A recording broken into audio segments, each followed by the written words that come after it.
The story takes place in a city where some vampires reside among human beings.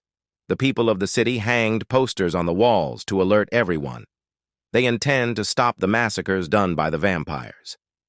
In the city, some street gangsters approach some small kids right in front of their house. The gang leader asks the kids about the priest. The kids shout to leave them alone. The gang leader says that they are here because they need some signatures as their construction schedule's been delayed. He says that he will not go easy on these kids just because they are orphans. So he orders them to bring out the priest.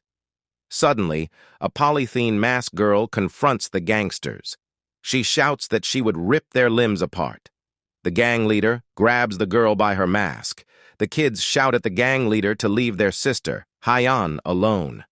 Hayan says that she, along with the neighbors, will not be able to live if the gangsters take their home. The gang leader tries to see Hayan's face, but at that moment, a man who is our male lead approaches them while saying that he would like some assistance regarding some directions. "Who are you?" the gang leader asks. The man ignores the question and replies that he is in this neighborhood to find the police station. The gang leader says that they are currently busy and tells the man to look for it on his own. The man says okay and walks away. The gang leader again tells Hayan and the kids to bring out the priest. The man returns while saying that he doesn't like the gang leader's way of talking. "Should I recommend you a good prison to stay?" the man asks. The gang leader decides to kill the man, but one of his underlings says something in his ear. Lastly, they say that they will come back next week and leave the area. After the gangsters' departure, the kids hug their sister as they were scared. By seeing this, the man smiles and tells them to avoid dirty trash from now on. Hayan and the kids says thanks to the man for saving them. The man replies that he didn't do anything special, he just couldn't stand seeing some thugs getting their way. As the man was about to leave, Hayan says that she knows where the police station is, so she offers to help him. The man replies that he knows where the police station is and walks away. Finally, our female lead Hayan takes her mask off and reveals her face. Hayan says that she has lived here at the Catholic orphan age since she was 10 years old, and things like this happen all the time in this old, rusty neighborhood, so it really doesn't surprise her anymore, since this kind of environment helped her to grow stronger. However, she says that there is a downside to this. The hardcore truth is that she has never gone to a school, so she currently has no friends, and this is the peak of her youth, too. She thinks that she has to eat alone and might even grow old doing everything else alone. She decides to just go to class first. In the next scene, the people gather around a dead girl who was attacked by a vampire at the Buchan Street. This is the third vampire incident on this street. Hayan is traveling by a bus. She looks at the young girl and feels sad for her. In the news, the man says that no one knows where the vampires came from. Is it a generic evolution, or a species that already existed but was hidden from the public? The man asks. He says that they know for a fact that the vampires reveal their true nature at night. He tells everyone to be more cautious and warns them to never ever confront a vampire. Currently, Hayan is at a party, trying to make friends where some of the co-students have gathered. They are playing a game named the Game of Death, but after 2 hours of drinking games, Hayan still hasn't had a decent conversation with anyone. She thinks that alcohol will be her hack for tonight, as the students will relax once they get drunk. After some time, she is still completely sober, even after drinking tons of bottle of alcohol, and now she can't even differentiate between alcohol and water. They decide to play a drinking battle of tolerance with an elder guy who has super high tolerance, and Hayan challenges the guy and wins.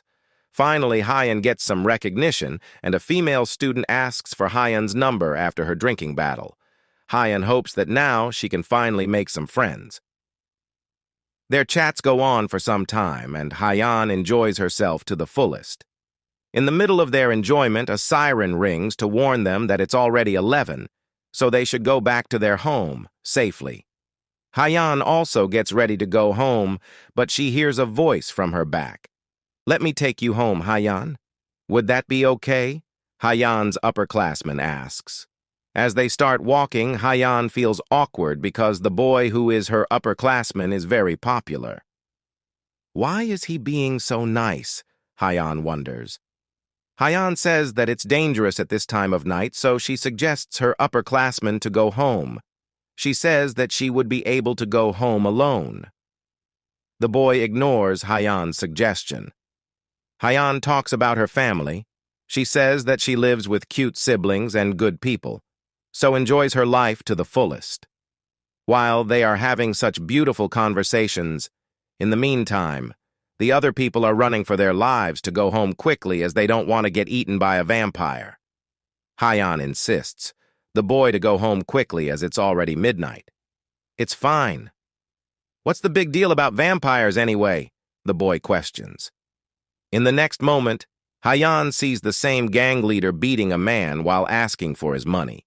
The gang leader tries to punch the man, but at the same time, the man reveals that he is a vampire. The vampire pierces the gangster body with his bare hands. Ah! Mommy! Vampire! Hayan's upperclassman shouts and runs away at full speed after seeing this incident. Didn't he say that vampires aren't a big deal? Then why is he running like that when he encountered one? Hayan wonders. The vampire then targets Hayan. Hayan desperately looks for a thing that her priest father gave her. The vampire notices that Hayan is looking for something, so he says that either a cross or a garlic both are useless against him. Hayan tells the vampire not to do this. Ha ha ha. The vampire laughs as he feels thrilled. The vampire punches the wall and completely breaks it into pieces. He says that this strength is a blessing. The vampire says that he liked Hayan's expression, so he will give Hayan the same blessing. Don't come any closer, Hayan shouts. The vampire says that drinking blood feels better than doing drugs. The vampire goes near Hayan to bite her. He says that he will turn Hayan into a vampire. But suddenly, Hayan's strength increases, and her hair color changes to white as she annihilates her opponent.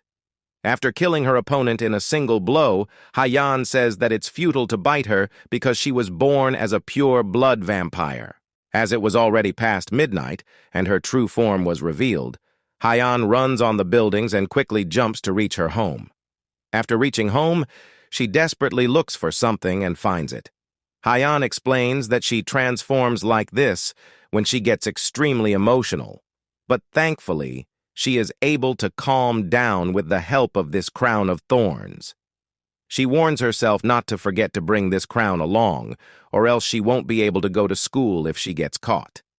It isn't easy trying for Hayan to live among humans by hiding her real appearance. It makes her sad because she just wants to live like a normal human being. At her college, Hayan is currently studying diligently while her professor greets her and gives her a drink. The professor says that he brought this drink for Hayan as she is studying so hard. Hayan's professor is Park Dong-yu. This is his first year as a professor after graduating from their major.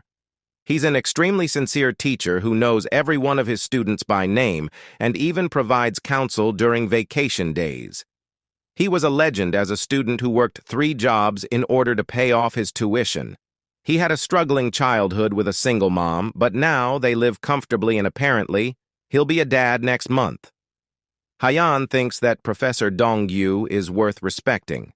Hayan and her newly made 2 friends whom she met at the party are now walking beside her.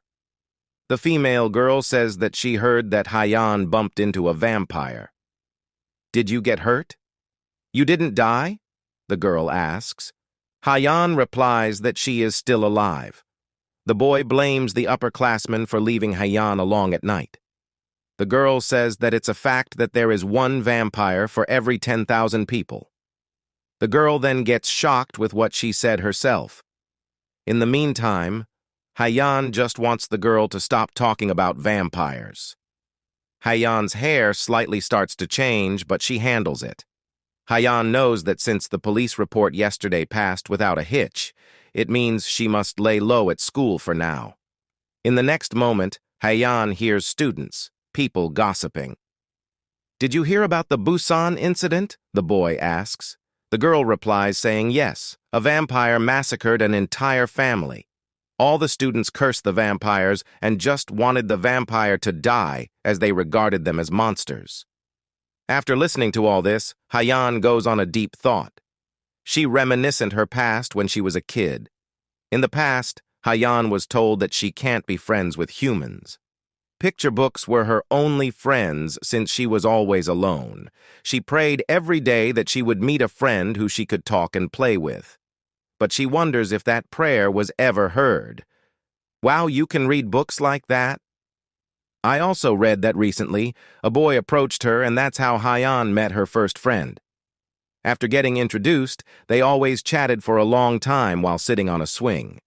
The boy told Hayan that she could find him here in this spot every day. After talking with Hayan, the boy realized that Hayan didn't go to school. The boy says that Hayan is lucky because the boy always thinks about not wanting to go to school. He says that he doesn't have any friends at school. Want to go to the library together the next time I ditch the school? The boy asks. Hayan agrees with the boy. After that, they met and spent time together every day, and the boy whom Hayan now calls her brother told her things that happened at school that he would normally not tell other people, and Hayan was really thankful for that. When Hayan was with her big brother, she would forget that she was a vampire. Then, time passed and that happiness didn't last for long. One day, the boy met Hayan. Hayan sees bruises on her brother's face, so she asks what happened. Ah, it's nothing. I'm fine, the boy replies. After that incident, they met less frequently and their daily contacts dwindled to nothing, and Hayan got angry. She got angry at herself for not giving anything to her big brother after he had given her so much. Hayan wanted to help him out, and one day that opportunity arrived. Her brother was getting bullied by some of his classmates. One of his classmates tries to slap the boy. Hayan enters the area in disguise and beats the shit out of them. Don't you dare mess with my brother, Hayan warns the bully as she breaks the wall into pieces. After that, Hayan reveals her vampire form in front of the boy. Please, please, don't kill me, don't kill me, the boy repeats as he got extremely scared. This reaction of the boy made Hayan really sad. At present, Hayan's friends wake her up from her deep thought. As they are walking outside the campus, one of the upperclassmen bumps into Hayan. The girl introduces that man by saying that he is infamous. He's their school's biggest psycho, and rumors about him circulate in other schools because he always causes trouble wherever he goes. He hits the students in their department at drinking parties and hustles the underclassmen for money, and he even smokes inside the classrooms. The girl says that she heard that this old fossil is actually their professor's friend. The boy notices that the upperclassman looks rather pale today. At night, the man roams around in the city drinking water, which was actually meant for gardening. At that time, 3 of the man's underclassmen approaches him. The man hallucinates that his underclassmen are making fun of him because he failed so many times and can't even graduate. The girl informs them that the last shuttle bus will be here soon, so they decide to leave quickly. The man wonders whether he imagined his underclassmen insulting him. The man regrets his life for not having a job, even though he is already 28. The man then says that he doesn't need anyone since he received a wonderful gift in form of a blessing. The professor greets the man whose name is Byung-soo. Byung-soo hates the professor who is his friend. The professor says sorry to Byung-soo as they can't meet up today because he is in a hurry. Byung-soo gets even more frustrated as he thinks that they both entered the college at the same year, but he couldn't take the fact that his friend who looks like this landed a job before him. Did he bribe his way in? Byung-soo wonders. He can't stand the fact that his friend even has a nice car now and is paying installments with his own earned money. Byung-soo gets irritated whenever he thinks of his pathetic life. He realizes that no matter how hard a person works, success is given to some and not to others. Sorry. But will you let me pass? The professor asks. Byung-soo again imagines that his friend is looking down on him and regarding him as a trash. Byung-soo can't hold his anger anymore and turns the professor's car upside down. Byung-soo asks the professor whether criticizing anyone's pathetic life makes someone's life better. "Why are you doing this?" the professor asks. "Get away! Don't come near me!"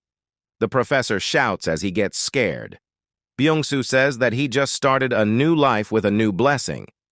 The news that Byung-soo is a vampire and he killed the professor reached to many students. Everyone is terrified as the vampires have already infiltrated their college. Then, they all get a mail telling them that the general meeting is today, so they decide to go to the seminar. But they didn't notice that the vampire who killed their professor, Byung-soo, reminiscent his past, he remembers that he was not treated well by the other people. Even his own mother told him to earn something from his own. "Do you know how one can stop being called trash?" Byung-soo asks while coming out of his hiding. He destroys that place in anger and says that he will kill everyone in the seminar. Hayan's friends attended the seminar, but they notice that Hayan is missing. Byung-soo walks towards his destination where he will kill everyone, but when he opens the door, he sees that there is no one in the meeting room. Where is everyone? He wonders. Then he sees a writing that meeting will be at the Gunja building. Byung-soo says that there is no way they'd have a department meeting here. Then, "Who are you?" Byung-soo asks. Hayan disguised herself with a mask. "Why would you kill the professor?" Hayan asks. Byung-soo replies that he can't stand still while seeing his friend getting success, and that's the reason he killed him. "Is that it?" "That's the reason why you killed him?" Hayan asks. Byung-soo replies saying yes.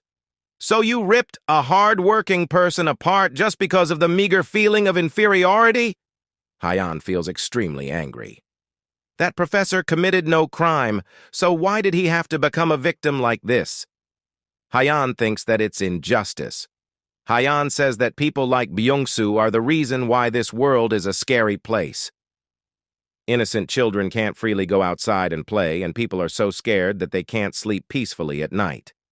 Why do these innocent people have to live in fear? She questions. Hayan goes near Byung-soo and asks him to surrender. She tells him to compensate the professor's family and ask for their forgiveness.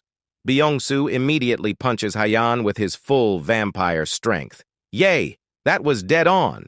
I'm invincible now," Byung-soo thinks, but the next moment he realizes that he was wrong. "Did you really think that meager punch worked on me?" Hayan questions. The vampire gets scared for a moment and instinctively moves backwards. "I was sure it was a full impact. Was it a bad punch?" Byung-soo asks. After saying this, he realizes that the person he is fighting with is also a vampire. Byung-soo tells Hayan to take off her mask. The vampire laughs when he assumes that the reason why Hayan is hiding her face like that is because she is afraid to get caught. Hey, I really want to see how cute you are.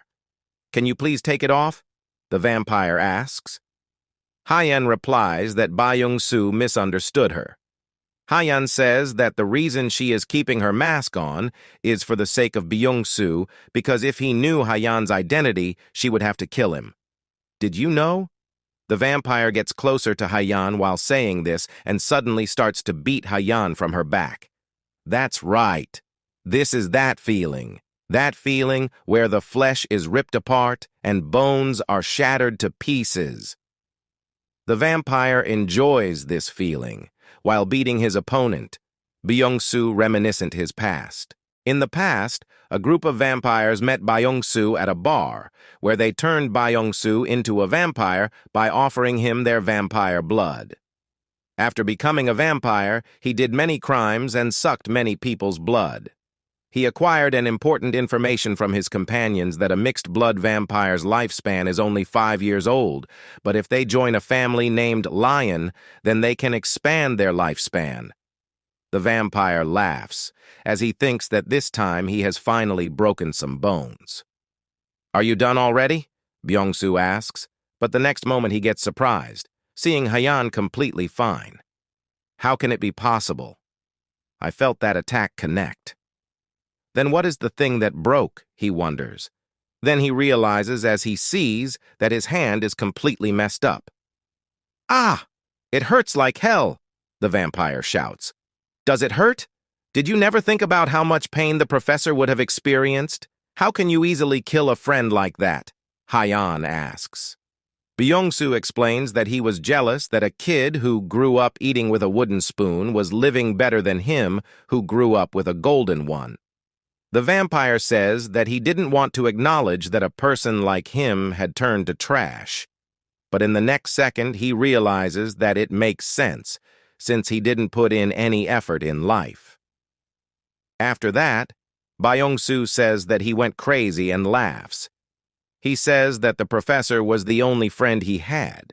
Only a friend would play the victim in the bathroom. "Ain't that right?" he asks.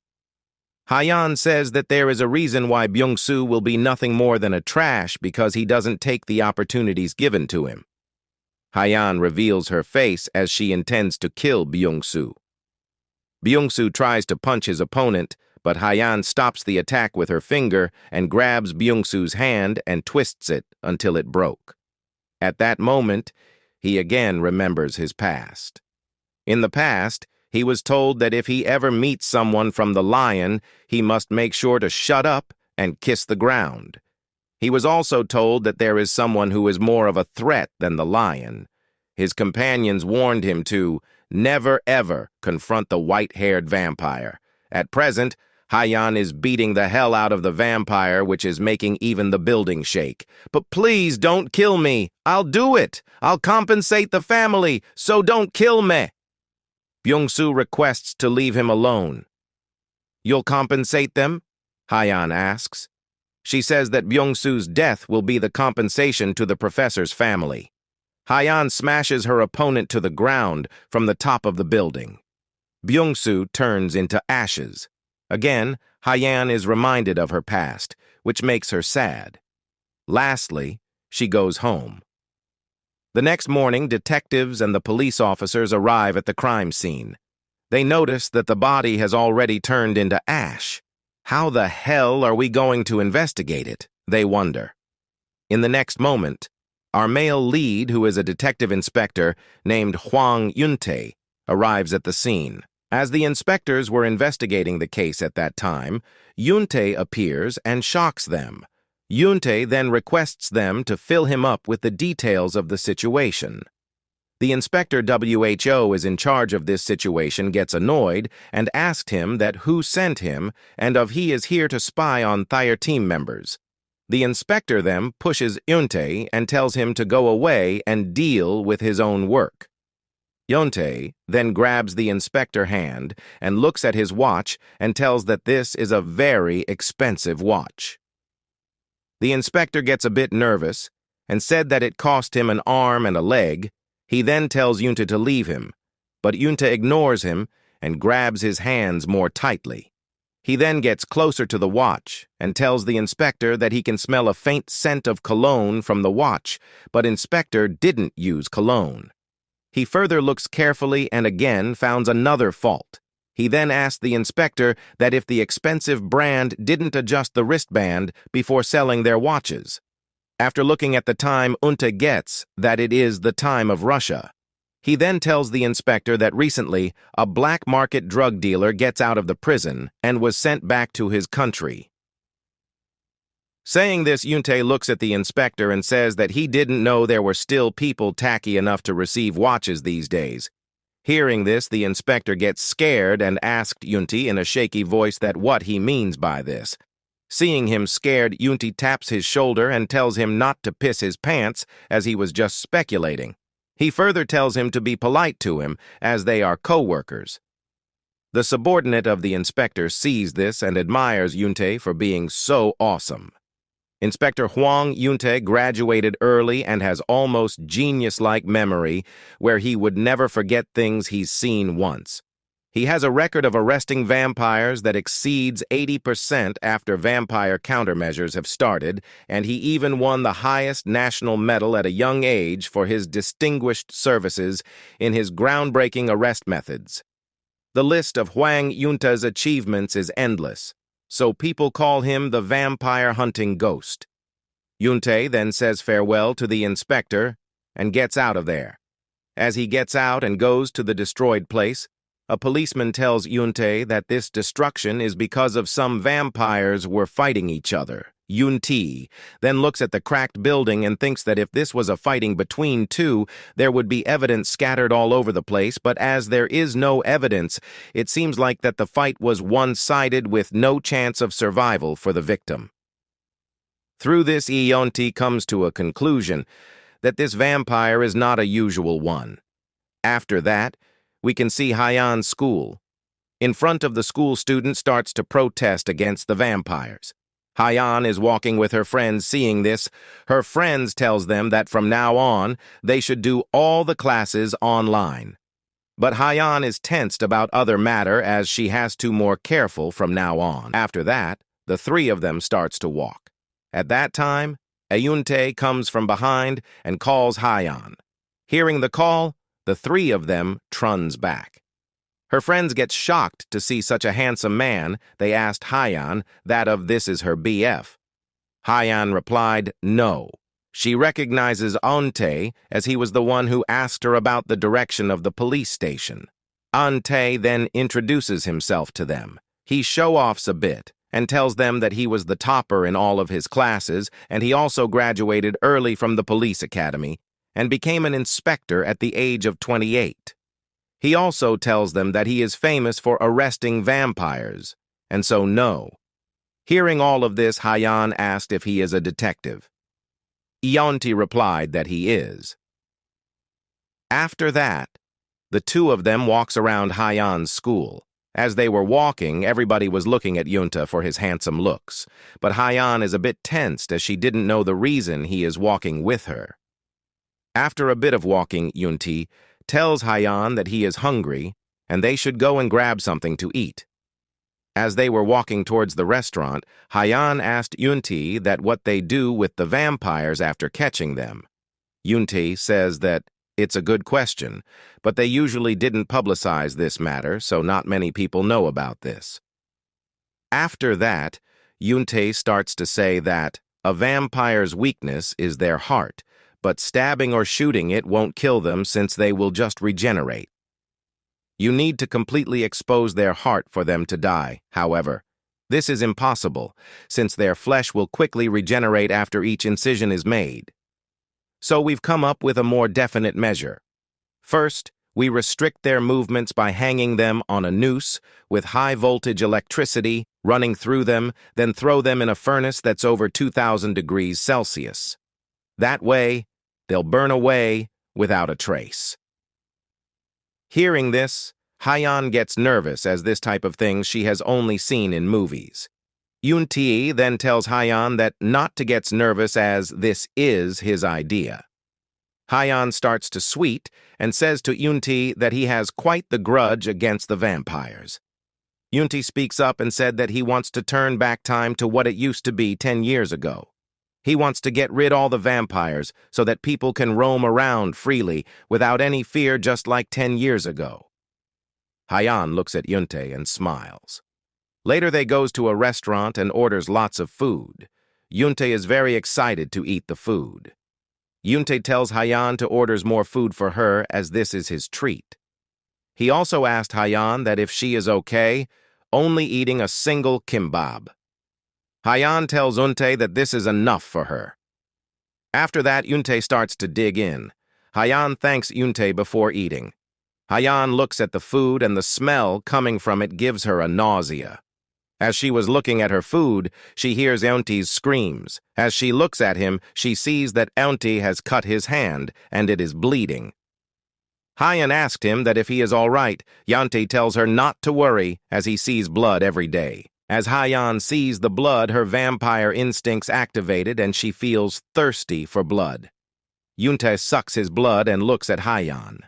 He sees that Hayan is looking down.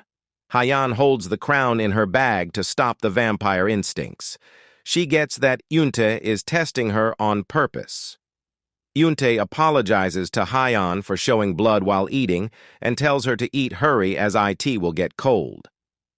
As Hayan didn't start eating, Yunte asked her that if something is wrong, or if she is a person who cannot eat this type of food. Hearing Yunte's words, Hayan asked him that what he is talking about. Yunte replies that he doesn't think that there is any Korean who do not like kimbap unless they are vampires, as they can only drink blood and beverages. Yunta further says that as soon as vampires eat something like this, their entire body rejects it as if they are in excruciating pain. Hearing his words, Hayan gets scared. She thinks that Yunte knows that she is a vampire and he is here to capture her. She also thinks to make excuses and leave. But she cannot do that as if she does this Unte's will. Surely get that she is a vampire. Hayan then makes a tough decision and picks up the chopsticks with her shaky hands. As Hayan is silent, Unte asked her that if he has said something silly. Unte then looks at Hayan and gets shock as Hayan is eating the food with a very comfortable face. She also tells Unte that this food smells so nice and she is loving it. She then hurriedly eats the food and quickly goes to the washroom. In the washroom, she vomits out all the food. And after that, she sits on the toilet and takes some breathe. She looks up and thinks that everything has went peaceful. She also prays to God to help her out, and she swears that from now on, she will live a peaceful life. As soon as she gets out of the washroom, she again meets with Unte. Yunta seems happy to encounter her. He also tells her that it is fate that has made them come face to face. On the other hand, Hayan gets nervous to see him. She puts a fake smile on her face and tells him that it is not fate. Rather, it is pure coincidence. Yunta then notices that Hayan is carrying rice donuts, so he asked her about this. Hayan replies that she is taking this for her younger siblings. She then asked Yunte that if he wants one. Yunta gets embarrassed and tells her that he didn't want it, he just asked her out of curiosity. Hearing this, Hayan gets happy and starts to walk out of the building. As she leaves, she tells Yunta that her younger siblings love this, and after saying goodbye to Yunta, she takes her leave. As she gets out of the building, another crisis is waiting for her. Some school students come out on the streets to catch vampires. They bring knives with them and cuts themselves and encourages the street's crowd to do so, as vampires heal faster. So this is an effective method to know who is a vampire. Seeing this, Hayan gets totally shocked. She is thinking of a way to leave from here quickly. At that time, a hand approaches her. As she looks back, she sees that Yunte is here, and he grabs her hand and starts to drag her away. As the two of them is about to leave, at that time, some students block their way and ask them if they are willing to do the test. The student says that they will just make a small cut, and after the test, they will also provide medical treatment. One of the students looks at Hayan and tells her that as she is trying to leave, so why not she first go through the test. Hayan tells the student that it is wrong to suspect someone without any proof, and it is also not right to force someone to do this. Hearing this, the student replied that they are doing this because of the incident that occurred in their school, and they are also doing this to stop further cases like their school. The student then forcefully grabs Hayan's hand and starts to move up her sleeve. Hayan gets nervous as she cannot let them cut her as it will get her caught. As the student rises the sleeve, he stops as there is already a bandage on Hayan's hand. Seeing this, Hayan also gets shocked at that time. Yunta pulls down her sleeve and tells the student that they had already done the test. Hayan then figures out that this bandage is the bandage of Yunte, when he cuts his hand on the restaurant. After that, they are about to take their leave, they were stopped by the student's captain. The captain tells that he wants to check the bandage for himself. Hayan gets scared, as if the captain checks her, she will get discovered. The captain then starts to grab Hayan's hand, but he is stopped by Yunte. Yunte then threatens the boy and tells him that it is a crime to bring out knife in public. Yunta then grabs the hand tightly. The student then asked him that what he is doing and tells him to let him go. Yunta then tells that he understands how the students feel, but they should let it go as they have done enough. The student gets angry and shouts at Yuntae that how is he supposed to believe him and let him go? They have to catch they vampires today, as they are even risking getting kicked out of school for this. Yuntae then shows the students his police ID. The students get scared to see this. Yuntae then tells them that the girl is helping him in his criminal investigation, and if they are willing, they can join them. The students replied no and back off. Hayan then looks at Yuntae. After that, the both of them gets out of them. Hayan gets to her house, and Yuntae goes on his way. At night, when Hayan is sleeping with her siblings at that time, she received a text on her IT was a text from Yuntae. He messages Hayan that she can call him at any time when she is in trouble. While Hayan was reading this at that time, her siblings gets up and teases her, saying that it's her boyfriend. She explains to her siblings that it's not like that and tells them to go back to sleep. After that, Hayan starts to think about Yuntae. She cannot figure out that why he has helped her and let her go, and from all this time she spent with him, she can tell that Yuntae is not a bad guy. On the other hand, we can see Yuntae is standing on the rooftop smoking cigarette and looking at his phone. He is looking at Park Hayan's picture and talks to himself, saying that he wouldn't thought that he would meet with a pure-blood vampire like this. Then in the next morning we can see two thugs have come in front of the church and shouts out for the priest. One of them gets scared and tells the other that they should leave now. The overweight guy scolds the man and tells him that they are gangsters, and there is no turning back, and also this is the last place they need to deal with. After scolding the man, the overweight starts to badmouth the priest. At that time, the priest arrives and asked them that if they are looking for him. Seeing the priest, the thugs starts to shake. After a while, the overweight guy brings out a paper and tells the priest to sign on it like a gentleman, or else he will not go easy on him.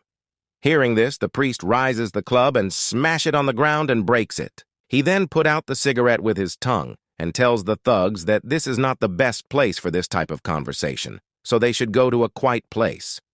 The thugs get scared and gets out of there. As they were getting out the stairs, the fatty tells to this subordinate that he would have cut the priest's limbs and crush him if he weren't so busy. The subordinate replies that they have no work to do. Hearing this, the fatty gets angry and tells him that he has lots to work. Then after walking for a while, the fatty asked his subordinate that, "What's up with priest, and who is he?" His subordinate replies that, from the looks of the priest, he thinks that he was in a gang, and there are also words on the streets that the priest was such a person that leaves a trail of death bodies behind him. After that, we can see Hayan. She is at home and is praying continuously from the morning. At that time, the priest Michael arrives, and seeing him, Hayan leaves her praying and greets him. Her siblings also gets happy to see the priest, seeing Hayan acting weirdly priest. Michael asked her that why she is acting like this. Hayan smiles and tells him that she is just happy to see him after a long time. Hayan then asked him about his training. Priest Michael replied that it was nothing special. Priest Michael is a father-like character for Hayan. He is the reason that Hayan is able to attend college and live like a normal person. Hayan is a bit nervous as Priest Michael will get angry if he come to know about her incident. At that time, some neighbor aunts come to their home and greets Priest Michael and has also bought a present for him. They bought a jar of Japanese apricot wine for Michael as they knew Michael is an alcohol lover. Michael takes the jar and looks at it and thanks the aunts for it. On the other hand, Hayan is getting relaxed as she thinks that Priest Michael didn't know about her incident. As soon as the ladies leave, Priest Michael tells Hayan to follow him as he has to talk to her. Seeing the tone of the Priest Michael, Hayan gets that she is dead now as Michael has figured out her incident of going outside. After that, the two of them goes to the rooftop. Michael leans on the railing and looks down the valley, and he sees that two men are keeping them under their surveillance. As the men notices that Michael is watching them, they quickly hides. Seeing this, Michael finds the situation a bit suspicious, so out of tension he brings out a cigarette. Seeing Michael silent for a while, Hayan speaks up. After that, priest Michael asked Hayan that if she was involved in the vampire incident in their neighborhood. Seeing Hayan standing silently, Michael gets his answer. He lights up the cigarette and asked Hayan that what had happened if she got caught and if she think about his younger siblings and the neighborhood people. Hayan replied that she had no other choice on that day. I trusted you to make the right decision up until now, but this? I can't let it pass. You're not allowed to go to school until you get it together, Priest Michael said. Hayan protested and tells Michael that it's unfair as she is trying her best to live here. Hayan starts to cry and says that she has never went out since she was 10 years old and she didn't even have a single friend. She did everything he asked and never caused a single incident until now. And as she has just started going to school, can't he just trust him a bit more? Hearing this, Michael shouts at Hayan and asked her that, if she don't get it, that no matter how much you train a beast in people's eyes, she is nothing but a monster.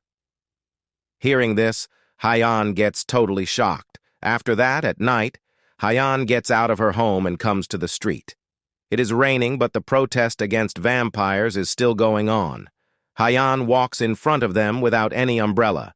She then goes and sits on a bench and starts to talk to herself. She don't remember anything before arriving at the orphanage in the autumn 10 years ago. There was one thing that she realized as she was discovering about herself, that humans were a vast field of glaringly beautiful flowers, and that this was a place where she didn't belong. She further thinks that Priest Michael's words are right. It doesn't matter how hard she try. To these people, she is only a monster that prey on humans. But Hayan wishes that she just wants to be human.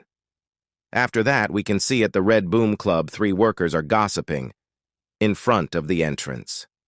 While talking, one of them asked about the lions. The guy who knows about them starts to tell that lions are the 6 leaders that control the vampires of this country. They are completely different from the vampires you've seen. They have overwhelming power that allows them to control the countless beasts, like vampires, and a single lion can destroy an entire city with their power. Hearing this, the man asked that if he can become a lion.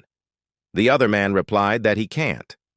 At that time, a man wearing a long coat arrives and wills to get into the club, but the club's man stops him and tells that he cannot go inside.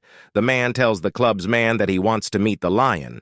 Lion, this ain't a zoo, so why don't you take your sorry ass out of here? The club's man replied. The man in coat ignores him and pushed him away. Seeing this, the long-haired man mocks the other guy for getting ignored. As the man takes a few steps forward, the 2-man blocks his way and threatens him. The man in coat didn't give a shit about them, and in a few seconds he knocks them out. Then as he moved towards the stairs, the other guy blocks him. The man in the coat gets angry, and he tells the guy to bring out the lion. After that, we can see inside the Red Boom Club, a subordinate of the lion goes to him and tells him about the situation. The lion's name is Lucy, and he finds this funny, so he tells his subordinate to bring the guy to him.